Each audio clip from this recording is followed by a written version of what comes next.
Compassion fatigue is a relatively new term. It's the negative effects. It's the deleterious effects that those of us who work with people who have been seriously traumatized, those of us who work with these people, feel ourselves. It could be a sudden nightmare, a flashback, something that resembles post-traumatic stress disorder. Or it could be insidious, gradually becoming hard and cynical and losing our sense of humor. It could be a sense of demoralization because some of the things that we tackle are so enormous and they're not going to change.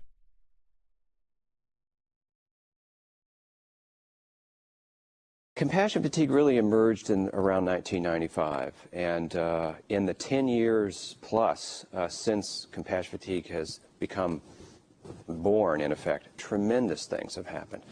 I mean, in particular, after 9/11, in which an entire city was captivated and traumatized by this experience, people began to recognize the sorts of things that they had read about before.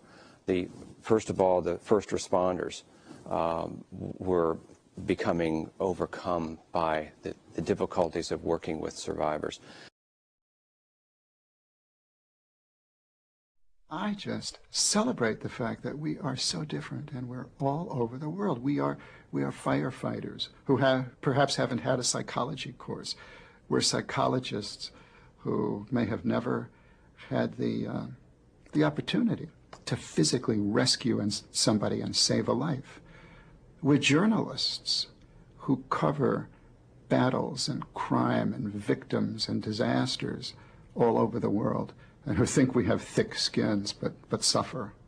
Police are trauma workers.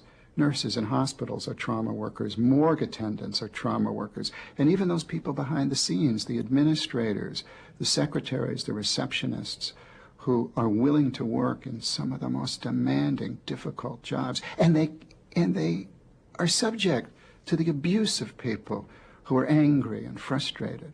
All of us are trauma workers.